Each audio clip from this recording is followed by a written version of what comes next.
Most kids wake up on Christmas morning to find presents under their tree. Whether that's the latest Lego sets, a cool new video game, maybe even a shiny new bike. Me? I woke up to a math workbook. Yep, well, all these other kids got exciting new presents to unbox. Santa, on the other hand, apparently thought what I really needed at 10 years old was long division.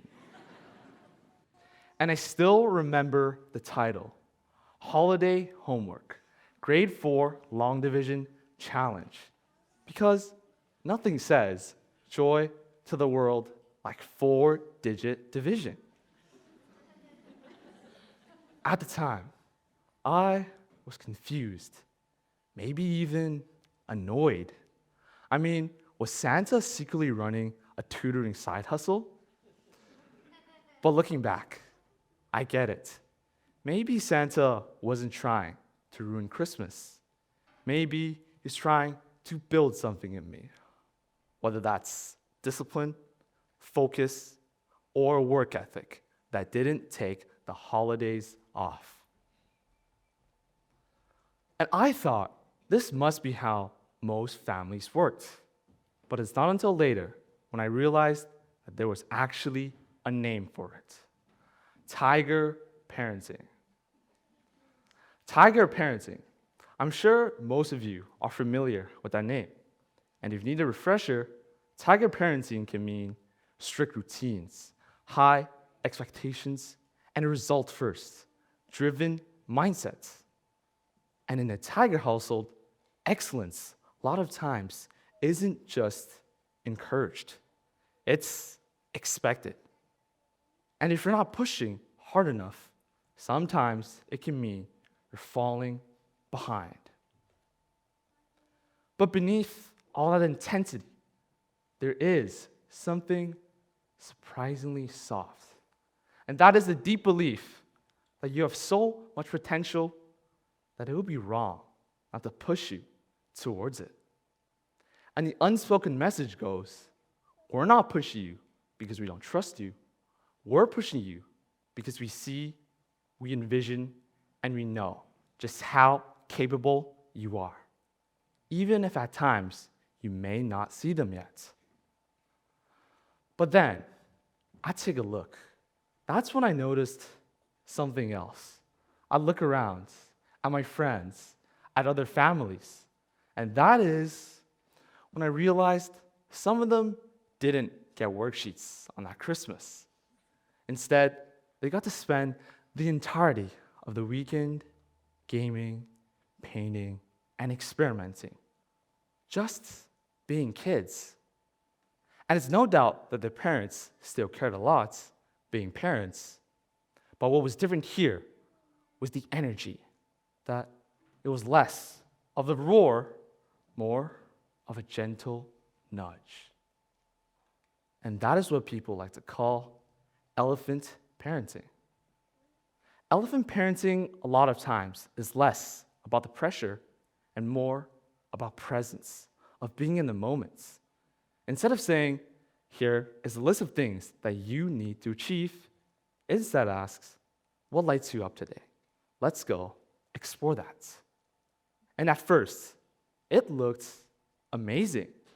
I mean, freedom, self-expression, the ability to do things the way you want them to be. For me, that's a yes, please.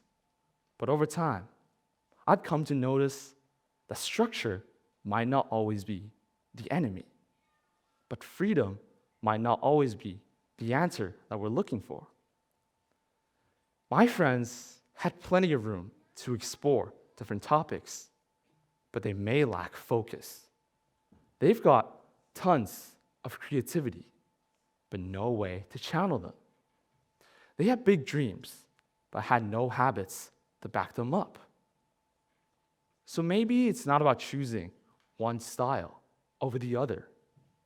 Maybe the real problem is thinking that we as individuals must choose: tiger or elephant, push or protect, structure or freedom. What if I told you both of these styles offered something valuable in different aspects? And what really mattered is learning when to lean into each. And that lesson clicked for me in an, you can say, unexpected place on YouTube. Instead of just gaming on scrolling on my phone, I found it interesting to look at cars. I started deep diving into engines, aerodynamics. I wanted to know everything.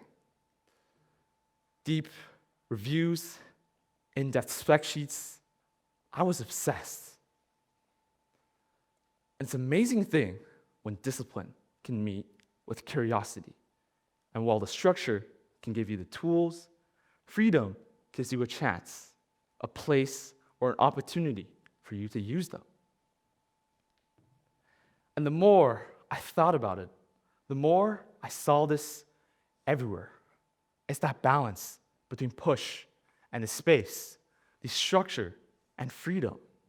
It showed up in just so many different places. Take school. In my opinion, we've all had that one teacher who ran a tight ship. And for me, that was my science teacher. The deadlines meant deadlines. The rubrics were almost like they were sacred. But on the other hand, there was my English teacher. More open-ended questions and encouragement to finding our own voices. And these two, I presume, as two completely different styles towards teaching and approaching. But in the end, both have taught me the valuable lessons that I needed to know for each aspect. So, if you need proof, let me take you to one of the coldest, harshest lessons I've ever had to endure through. Literally, it was negative 40 degrees Celsius, negative 40 degrees Fahrenheit as well. I was 9 years old, still a little boy. I was living in the Canadian prairies of Saskatchewan, and I had the unforgiving job of delivering flyers in the snow twice a week, 2 full routes. The snow, rain, ice, it didn't matter. This was my job for nearly 3 years. Some days, I can't even feel my hands, while other days, my eyelashes were freezing together. And every gust of wind felt like the entire universe whispering to me, "You're going to be tough, whether you like it or not." And my parents called this character building, but I called it testing how many fingers I actually needed. But in the end, most importantly, it's not about the money or the job. It's about the truth and the lesson that I've learned that some of the most meaningful growth can come from the hardest, harshest places and in the most uncomfortable and unforgiving situations. So whether it's a math workbook, a passion project, or a personal interest, we may not always be handed that balance we're looking for into our lives. But what we do get is a choice of learning and taking away and moving in our own circle of life. And while I still would have loved a PlayStation on that Christmas, maybe frostbites and the math workbook have taught me something even better: how to own my growth and how each and one of us can shape the future. Thank you.